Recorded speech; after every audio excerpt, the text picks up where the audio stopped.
com a graça do nosso Deus, nós terminamos o nosso estudo na primeira carta de Paulo aos Coríntios. Aprendemos muita coisa, com certeza, tem muita coisa ainda que poderia ter aprendido, porque acabou que a gente precisou correr um pouco, e foram 20 sermões. Imagina se não tivesse que correr, hein, pastor Cleber? Dava pano para manga, dava para um ano inteiro, tranquilo, não dava, pastor? Daria sim. Mas, agora, eu gostaria de começar com vocês uma nova série. E a série eu intitulei de Quem Somos em Cristo? É uma pergunta. Quem somos em Cristo Jesus? Por quê? Porque o verso do ano, para nós, aqui em Cliff Oak Church, é Efésios 4,15. Antes, seguindo a verdade em amor, cresçamos em tudo naquele que é o cabeça, Cristo. Então, nós fizemos desse verso, nós pegamos uma porção da palavra, então retiramos uma fração dela e montamos então uma frase para que a gente possa lembrar durante o ano, que é crescendo em Cristo Jesus, que esse é o nosso alvo. Nosso alvo é para que nós cresçamos em Cristo Jesus. E eu gostaria então hoje de fragmentar essa frase ainda mais, ok? Eu não vou usar só um verso ou dois, mas vou usar vários versos hoje bíblicos falando desse assunto para a gente poder explorar um pouquinho, tá bom? Então eu gostaria de fragmentar ela um pouco mais e focar apenas no em Cristo. Em Cristo. E já quero fazer a primeira pergunta. O que significa crescer em Cristo? O que significa crescer em Cristo? E já emendo uma segunda pergunta. Quem é você em Cristo? Quem sou eu? Quem somos nós em Cristo Jesus? Explorando assim um pouquinho o que Paulo diz acerca de nós, da igreja, em suas cartas, nós vemos que ele, primeiro, ele nunca chama os crentes de cristãos. Ele nunca chamou o povo da igreja de cristão. Na verdade, ele diz o seguinte ao respeito do povo de Deus. 10 vezes nas cartas de Paulo, ele diz que os crentes, aliás, que as pessoas para quem eles estão escrevendo são crentes em Cristo Jesus. Sempre em Cristo Jesus. 20 vezes ele diz que nós somos santos em Cristo Jesus. 5 vezes adotados em Cristo Jesus. 8 vezes herdeiros em Cristo Jesus. E mais de 120 vezes ele se refere a nós como pessoas, como homens e mulheres que estão em Cristo Jesus. Então é aqui, se você ainda não percebeu, eu quero te avisar que em Cristo Jesus é o meu foco de hoje. Amém? Então, alguns de vocês já deve ter ouvido falar dele, talvez outros não. Quem lê bastante jornal, quem lê bastante notícia, com certeza ouviu falar dele. Mas existiu aqui, alguns anos atrás, um arcebispo, o arcebispo de Canterbury, que se chama Justin Welby. Justin Welby. A Neuza já fez assim, já ouviu falar. Então, alguns anos atrás, quando ele ainda era o arcebispo, um jornal local, numa tentativa de envergonhar e atacar a família desse homem, publicou uma notícia de que o seu pai biológico, ou o pai que todos pensavam que seria o seu pai biológico, na verdade, não era o seu pai biológico. E aquilo promoveu um burburinho danado na igreja. Então imagina, um bispo, um arcebispo, né, cresceu numa família tudo bem, conturbada e tudo mais, e aí alguém vem a público e diz, olha, o seu pai não é quem você pensa que você é, quem você pensa que é, seu pai é outro, seu pai não é o seu pai. E aquilo gerou uma certa, claro, desconforto na família e tudo mais, e numa resposta a esse ataque, esse homem então fez um exame de DNA, e para surpresa de todos, o resultado veio negativo. Realmente, o pai que ele achava que era biológico não era o pai dele. Mas isso não é o importante.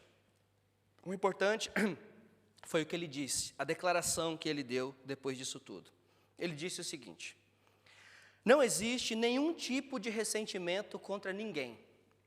Eu sei quem eu sou em Cristo Jesus, não na genética. É minha identidade em Cristo e minha identidade em Cristo não tem como ser mudada. Ou seja, não importa de quem eu sou filho, o que importa é quem eu sou em Cristo Jesus. Amém? Então essa declaração foi a que fez toda a diferença.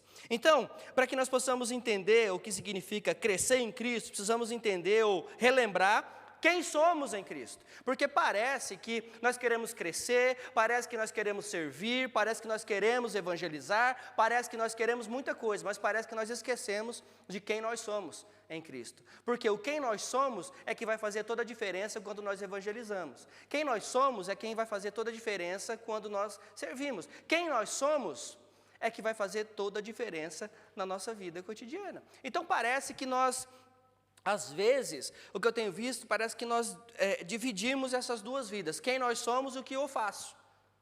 Não, o que eu sou é uma coisa, o que eu faço é outra coisa. E essas duas coisas não pode divergir, essas coisas têm que andar juntas. Essas duas coisas precisam andar juntas. Então, o primeiro verso que eu gostaria de convidar você para abrir essa noite é Romanos 6:23. Por favor, abram suas Bíblias, Romanos 6:23. Um verso muito famoso da carta paulina, que diz: pois o salário do pecado é a morte, mas o dom gratuito de Deus é a vida eterna em Cristo Jesus, nosso Senhor. E antes de continuar, vamos fazer uma pausa aqui e vamos orar. Pai, mais uma vez eu quero te dar graças por estarmos aqui como povo santo, separado, remido, lavado pelo teu sangue, reunidos aqui por causa do teu nome, Senhor Deus. Obrigado por este culto, obrigado pela oportunidade que o Senhor nos dá, obrigado pela tua palavra. Que possamos verdadeiramente entender de uma vez por todas que para crescermos em Cristo, existe a necessidade de aprendermos quem realmente somos em Cristo. Que o teu Espírito Santo, Pai, possa trabalhar nas nossas vidas essa noite e que possamos sair daqui transformados pelo teu poder. É no nome santo de Jesus que nós oramos. Amém. Amém. Pois o salário do pecado é a morte, mas o dom gratuito de Deus é a vida eterna em Cristo Jesus, nosso Senhor. Gente, esse texto faz uma distinção muito clara das consequências do pecado, da separação de Deus, mas também da graça de Deus que foi dada a nós e da salvação eterna em quem? Em Cristo Jesus. Irmãos, salário é uma coisa que nos é dada por merecimento, correto? Você trabalhou, você recebe. Você não trabalhou, só se você for Neuza, você recebe 3 meses sem ficar em casa. Aliás, sem trabalhar, ficando em casa. Né, Neuza? Só se você for Neuza. Não, estou brincando. Mas a Neuza trabalhou muitos anos para poder fazer isso agora. A cara dela. Né? Então, salário, a gente entende que salário vem por merecimento. Então, de acordo com o texto, salário do pecado é a morte. Então, morte é uma coisa que nós merecemos. Porque o salário do pecado é a morte. Amém? Portanto, sem Cristo, o nosso salário não é nada mais, nada menos que a morte. É isso que merecemos por causa das nossas obras. É isso que nós merecemos. Em contrapartida, Paulo diz que graça é favor imerecido. Graça é dom gratuito de Deus. Nós não fazemos nada e não podemos fazer absolutamente nada para merecê-la. A graça de Deus, ela foi entregue a nós por Cristo e em Cristo. Como assim, pastor? Por Cristo, porque Ele veio ao mundo, Ele viveu uma vida sem pecado, e Ele se entregou, Ele se fez pecado, para que eu e você pudéssemos ser salvos. Em Cristo, porque é somente nele, somente pela fé nele, é que podemos ter acesso à graça.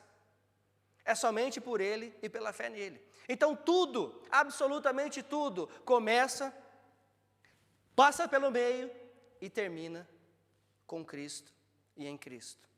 Então nós precisamos saber quem somos. Nós precisamos saber de verdade, de uma vez por todas, em nome de Jesus, quem é o Jesus que nós falamos, tanto que servimos. Porque parece que nós falamos tanto que servimos, mas viver que é bom, ninguém vive nada.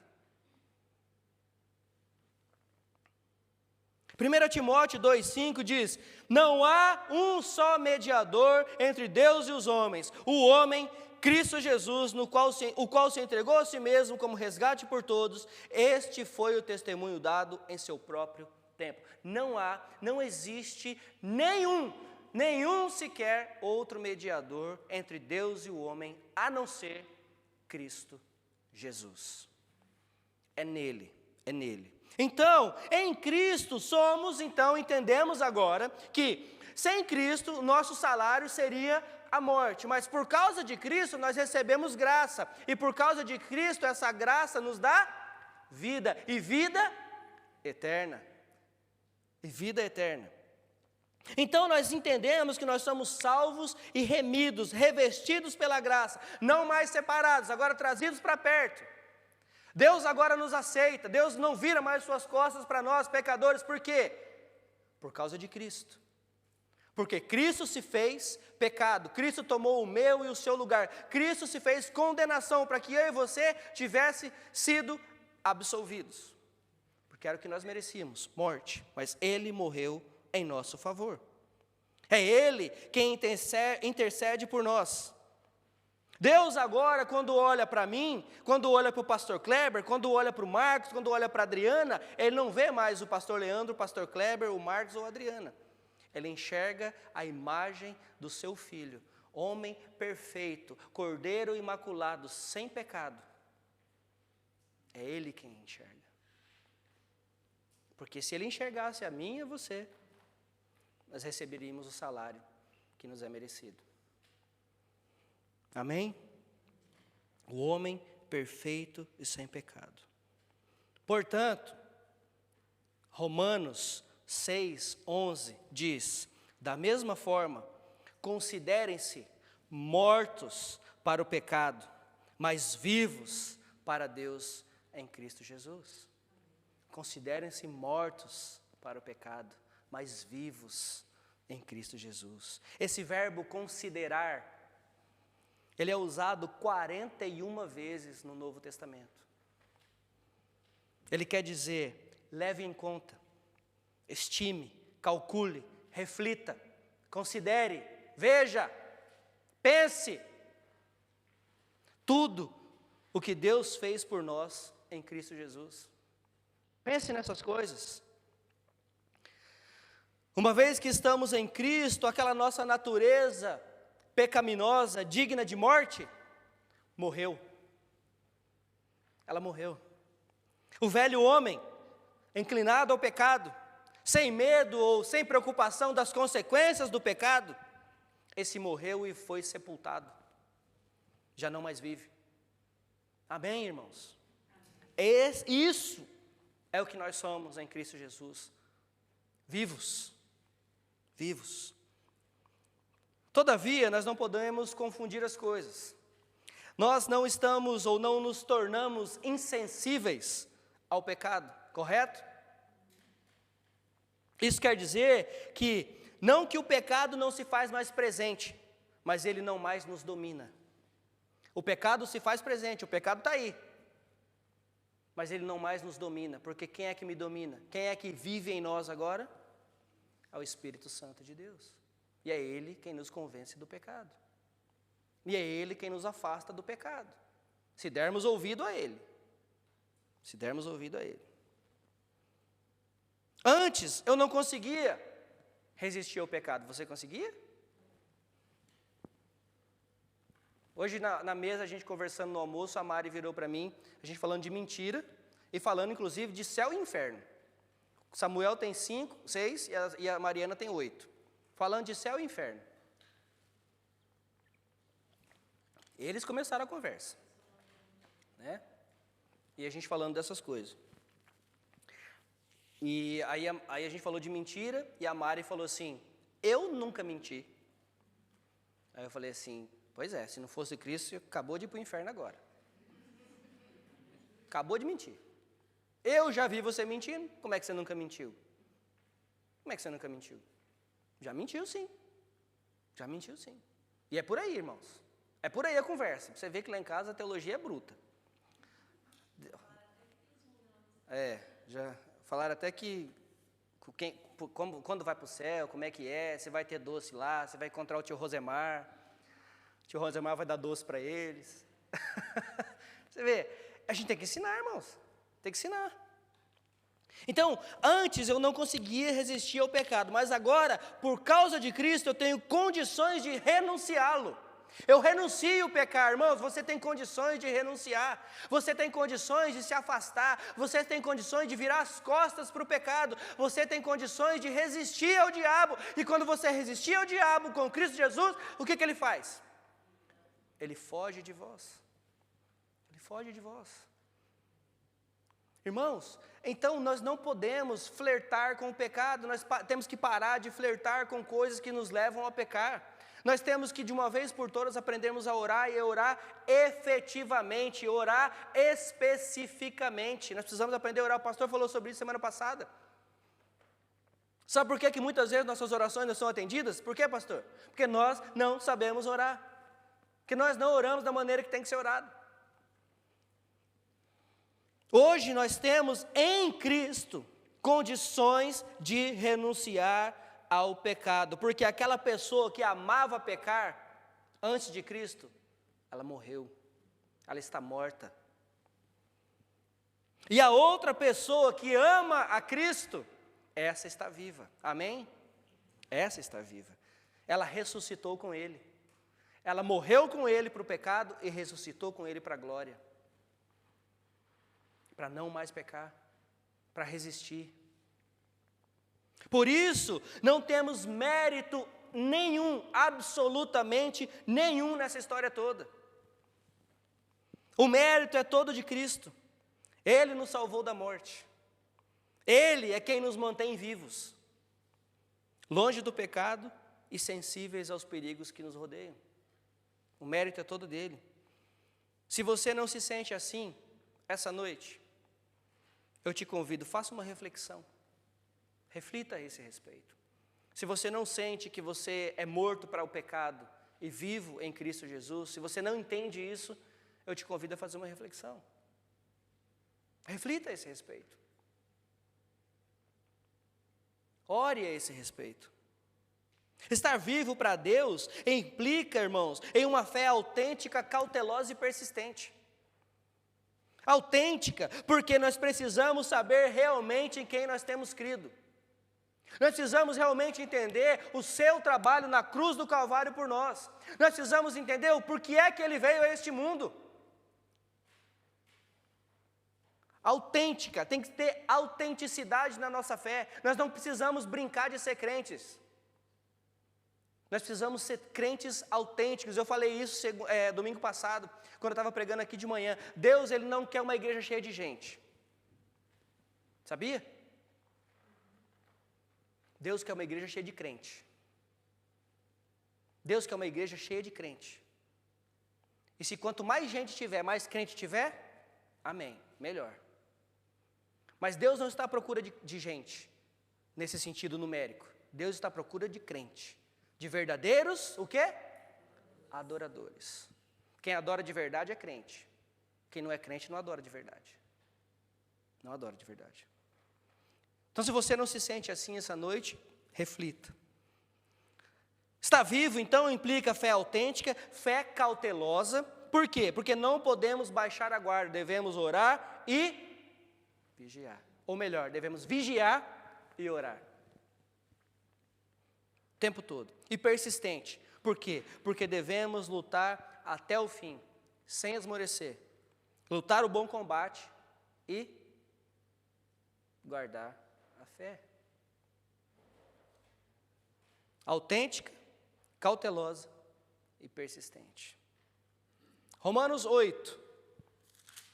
Romanos 8, 1 e 2. Por quê?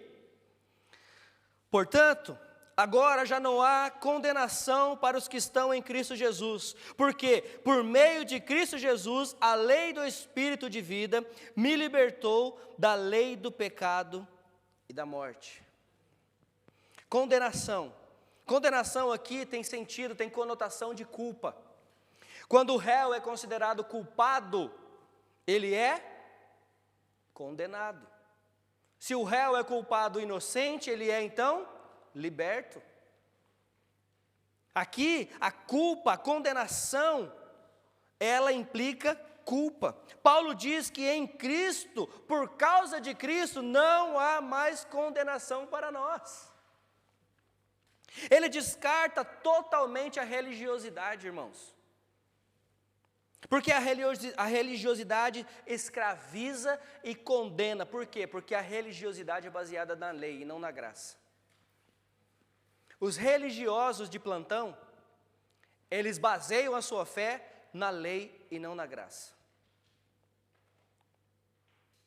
Te pergunto, terceira pergunta da noite: religião salva alguém? Religião salva alguém? Quem é que salva? Pela?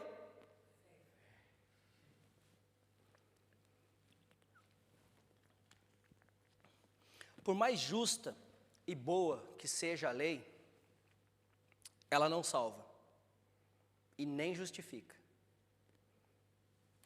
Por mais boa e justa que seja a lei, ela não salva e nem justifica. Quem faz isso é Cristo. É Ele quem salva e é Ele quem justifica. Isso não quer dizer que a lei, então, deve ser descartada. Que a lei, ela é descartável. De maneira nenhuma. Mas ela é dada, ela não vale de nada, nesse sentido, para a nossa salvação. A lei não pode nos salvar. Cristo pode. A lei não pode nos tirar do pecado. Ela nos convence que estamos errados. E nós somos punidos por um período, depois vamos lá e pecamos de novo. E erramos de novo. Com Cristo não é assim. Porque Ele nos tira do pecado, Ele nos dá nova vida, Ele nos dá um novo coração, uma nova mente e diz para nós, não peques mais. E quando pecamos, adivinha o que acontece? Essa coisa que você bate aqui, que você fala que é a consciência, não, é o Espírito Santo te dizendo, você está errado. Arrependa-se, peça perdão e não faça mais. Não faça mais. Uma coisa é arrependimento, outra coisa é remorso, tá? Arrependimento tem que ser genuíno. Eu estou aqui pegando alguma coisa e alguém me pega no flagrante. Desculpa, eu choro, eu me ajoelho. E aí quando vocês viram as costas, eu venho aqui e faço de novo. Isso é remorso. Você só chorou, você só se arrependeu porque alguém descobriu o que você fez. Arrependimento não é assim. Arrependimento é genuíno. É você com Deus. Até porque Ele vê o que nós fazemos. O que nós fazemos dentro do quarto, o que nós fazemos em qualquer lugar que nós estivermos sozinho, quando está só eu, quando está só você, Ele vê. Ele vê. Isso é arrependimento genuíno. Por isso, se estivermos em Cristo, somos justificados. O que isso quer dizer? O justo juiz olha para mim e para você e não nos considera mais culpados. Porque Cristo nos justificou. Cristo tomou a punição que era minha e sua. Então, quando Ele olha para mim e para você, de novo, Ele enxerga Cristo, o seu Filho perfeito. Então, nós somos justificados. Livre de culpa, inocentes. O propósito da lei não é nos tirar do pecado ou do erro, mas nos convencer dele nesse sentido de sermos punidos. Enquanto Cristo, além de nos convencer do pecado, ainda nos livra dele. Irmãos, o pecado escraviza e mata. Cristo liberta e dá vida. Amém? Misericórdia, eu sei que o clima está tenso, eu estou vendo a cara de vocês. Eu sei que o clima está tenso, falar de pecado não é fácil para ninguém.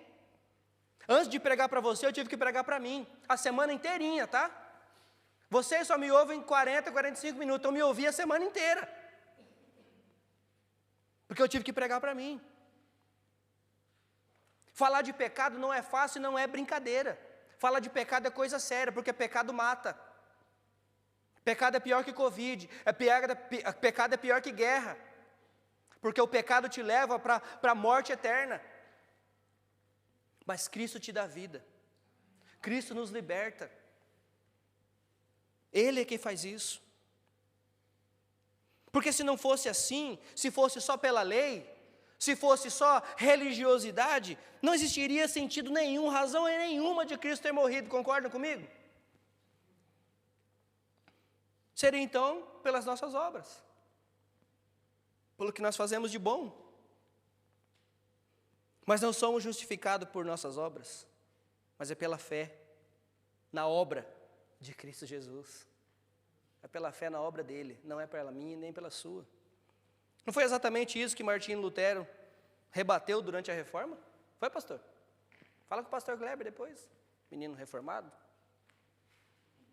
Foi exatamente isso que Martinho Lutero rebateu? Eu não posso comprar ou vender indulgências. O que é indulgência? É clemência, é misericórdia, é perdão do pecado. Eu posso comprar essas coisas? Não. Não tem como eu pagar pelos meus pecados com penitências ou coisas parecidas. Não adianta você ir lá na igreja, não sei das quantas, que tem 5.300 degraus e você subir de joelho.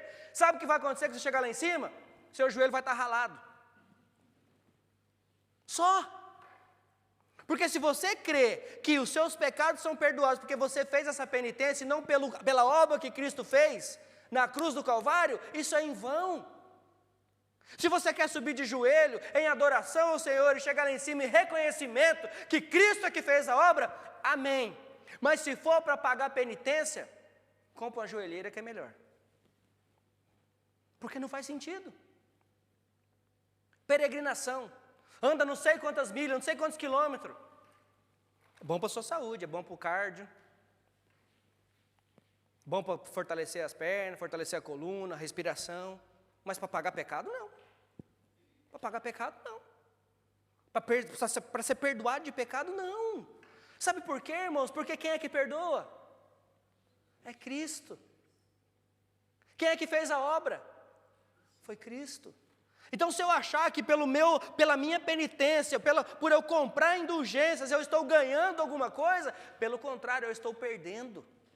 Eu estou perdendo. Foi exatamente isso que Martinho Lutero rebateu. Ele diz, é pela fé somente em Cristo Jesus que eu posso ser salvo.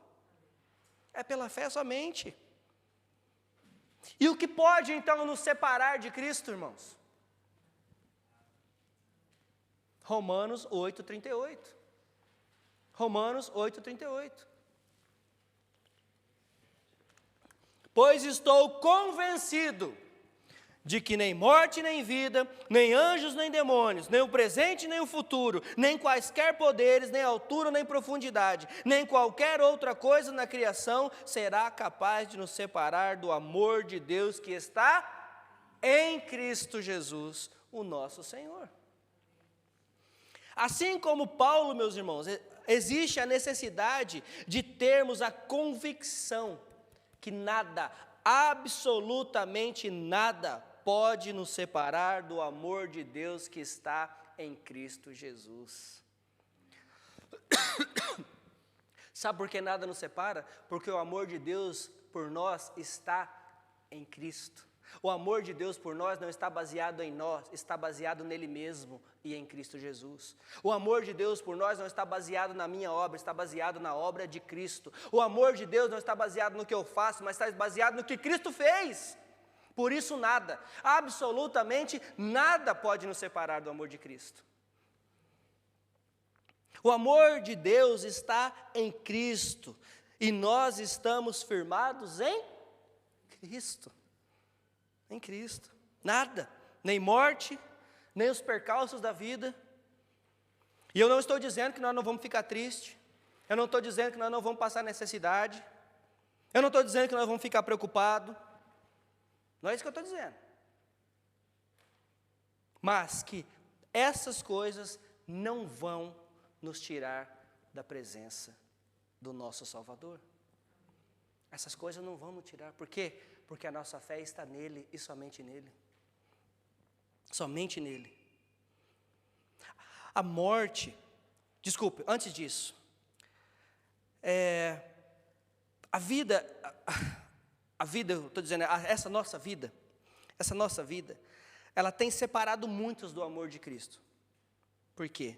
Porque alguns dizem por aí canta uma famosa frase lá do compositor brasileiro: deixa a vida me levar, vida leva eu. Né? Deixa a vida me levar. Alguns falam isso. Mas é assim que tem que ser? É assim que tem que ser? Então a morte também tem separado muitos do amor de Deus, porque eles têm colocado a sua confiança em tudo, menos nele. Menos nele. As hostes espirituais têm separado muito do amor de Deus, por quê? Porque não vigiam, não oram, não se alimentam do que tem que se alimentar, do nosso manual de fé e prática. Não se alimentam. Mas Paulo diz que nada, absolutamente nada, nenhuma dessas coisas vai nos separar do amor de Deus que está em Cristo Jesus. E eu não me canso de dizer, eu vou dizer quantas vezes precisar essa noite. Em Cristo Jesus é que nós podemos alguma coisa, sem Ele não podemos nada, absolutamente nada. Irmãos, alguns acham que hoje eu posso estar com Cristo, ou posso estar em Cristo e amanhã não mais. Outros acham que semana que vem eu estou em Cristo e na outra semana não mais. O sacrifício de Cristo foi derradeiro. Ele foi único, verdadeiro, salvífico, milagroso, espetacular e de uma vez por todas. De uma vez por todas. Se você anda nessa corda bamba de que hoje está com Cristo e amanhã não está mais, é porque nunca na verdade você esteve com Cristo. Se você anda nessa corda bamba que hoje está tudo bem, mas amanhã não está mais, você está vivendo amor de adolescente. Sabe como é que é amor de adolescente? É hoje, pega na mão e ama para sempre. Te amo para sempre, amor. Te amo para sempre. Semana que vem, não aguento nem olhar na sua cara. E na outra semana já arrumou um outro amor para sempre. Vocês estão entendendo o que eu estou querendo dizer? É o amor baseado em emoções. É o amor baseado no aqui e agora. É o amor baseado na futilidade da nossa carne. Te amo para sempre. Até que você pisar no calo, nos separe. É assim. O amor de adolescente é assim. Então, irmãos, vamos sair dessa corda bamba, de uma vez por todas, porque ou você está com Cristo ou você está sem Cristo. Você está com Cristo ou está sem Cristo. Você está com Ele hoje e amanhã achar que não, está errado. Você andar com Ele hoje e amanhã não mais, está errado. Você achar que hoje você está e amanhã não está mais, porque algo aconteceu que te livrou ou que te tirou da presença, é porque você nunca teve.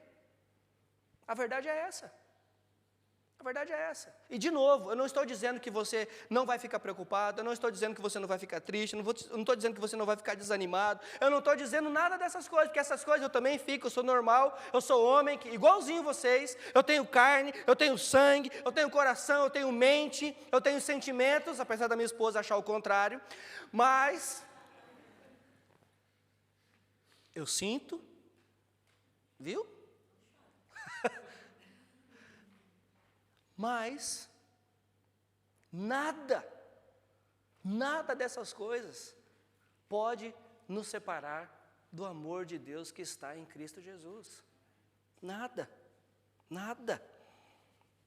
Então vamos sair dessa corda bamba, irmãos. Vida de equilibrista é perigosa. Vida de equilibrista é perigosa. Você pode cair, pode se estrupiar todo no chão, pode se recuperar por um tempo, pode ficar aleijado. Você pode cair, pode morrer. Agora, quando você anda firme nos caminhos do Senhor, não tem outro destino a não ser casa do Pai. Casa do Pai. Salvação, vida eterna, com Ele, para Ele e para a glória dEle. Então, quero te fazer de novo a pergunta. Quem você é em Cristo? Quem você é em Cristo? Quem eu tenho sido em Cristo? E quando eu falo quem você é, eu estou olhando no espelho, eu estou perguntando para mim mesmo, quem você é em Cristo, pastor Leandro? Quem nós somos em Cristo? Vimos hoje que para crescermos em Cristo, temos que entender e saber quem somos em Cristo.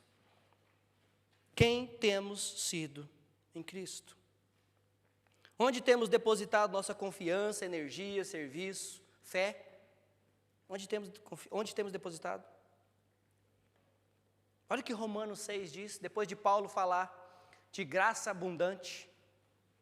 Onde abundou o pecado, superabundou a graça. E aí, capítulo 6, verso 1, e Paulo então faz a pergunta e já manda a resposta, já para não ter perigo.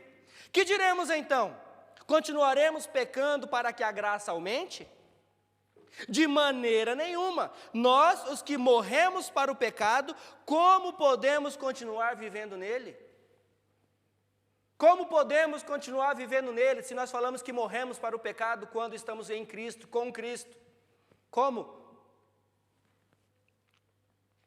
Em Romanos 6,11, de novo, da mesma forma, considerem-se mortos para o pecado, mas vivos para Deus em Cristo Jesus. Não permitam que o pecado continue dominando o corpo mortal de vocês, fazendo que obedeçam aos seus desejos. Não permitam, está vendo aqui? É você que permite, sou eu que permite. Nós é que permitimos. Não permitam, porque nós estamos em Cristo e com Ele nós podemos todas as coisas. Todas as coisas. E quando Ele diz todas as coisas, Ele está dizendo o seguinte, que se você passar necessidade, com Cristo você vence. Se você estiver alegre, com Cristo você fica mais. Se você estiver triste, com Cristo você fica alegre. Se você passar necessidade, é Cristo que te sustenta. Se você estiver passando por qualquer coisa, Ele te sustenta. Outro dia eu ouvi um testemunho de um amigo que disse o seguinte, pastor, eu não sei como que eu consegui, porque foi uma traição muito grande, foi uma dor imensurável, mas a graça dele tem me sustentado. A graça dele tem me sustentado. E se não for pela graça dele, nós não podemos e não conseguimos nada, irmãos, absolutamente nada. Quem somos então? Quem é que nós somos em Cristo Jesus? Pedro responde a essa pergunta. Pedro responde a essa pergunta em sua primeira carta, capítulo 2, verso 9. 1 Pedro 2, 9. Quem nós somos em Cristo Jesus? Vocês, 1 Pedro 2, 9. Vocês, porém, são geração eleita, sacerdócio real, nação santa, povo exclusivo de Deus, para anunciar as grandezas daquele que os chama das trevas para a sua maravilhosa luz. Isso é o que você é em Cristo Jesus. Isso é o que eu sou em Cristo Jesus. Que essa declaração possa ser verdade todos os dias das nossas vidas, em nome de Jesus. Em nome de Jesus. E para encerrar, Paul Washer. Se vocês acharam que as pancadas ainda não valeu, vamos dar um pouquinho de Paul Washer para eles, pastor Clema.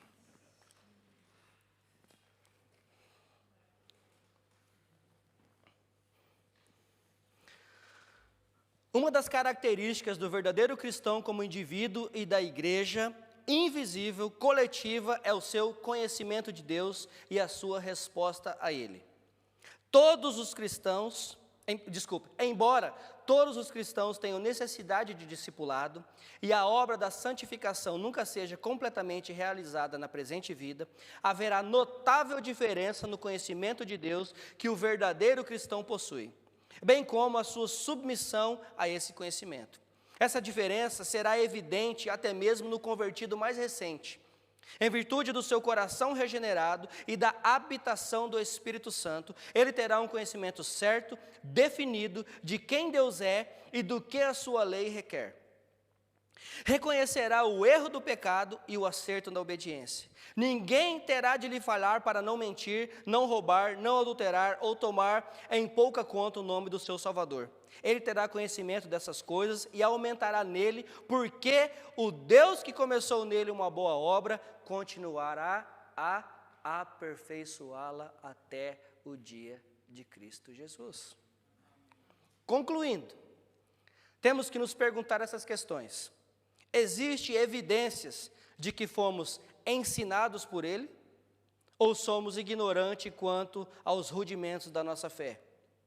Estamos crescendo nesse conhecimento ou somos imobilizados por nossa apatia? Estamos sendo governados cada vez mais pelo que sabemos ou existe pouca evidência de progresso na piedade? Piedade aqui, conhecimento de Deus. Ouvimos a voz do Mestre e o seguimos, ou somos malandros, surdos e cegos que escolhem o próprio caminho? Temos o conhecimento certo de que Deus perdoou o nosso pecado e se esquece de nossas iniquidades por amor de seu Filho, que morreu e ressuscitou em nosso favor? Aquele que professa ser cristão deverá responder essas perguntas e é dever do fiel pastor de Cristo imprimir tais questões sobre o coração e a consciência de seu rebanho. Amém? Irmãos, quem nós somos em Cristo Jesus? Geração eleita, sacerdócio real, nação santa, povo exclusivo de Deus, para anunciar as grandezas daquele que os chamou das trevas para a sua maravilhosa luz. Que Ele seja louvado para todo sempre e continue capacitando a sua igreja em nome de Jesus. Amém? Ok. Pode encerrar a transmissão, por favor? Nós vamos então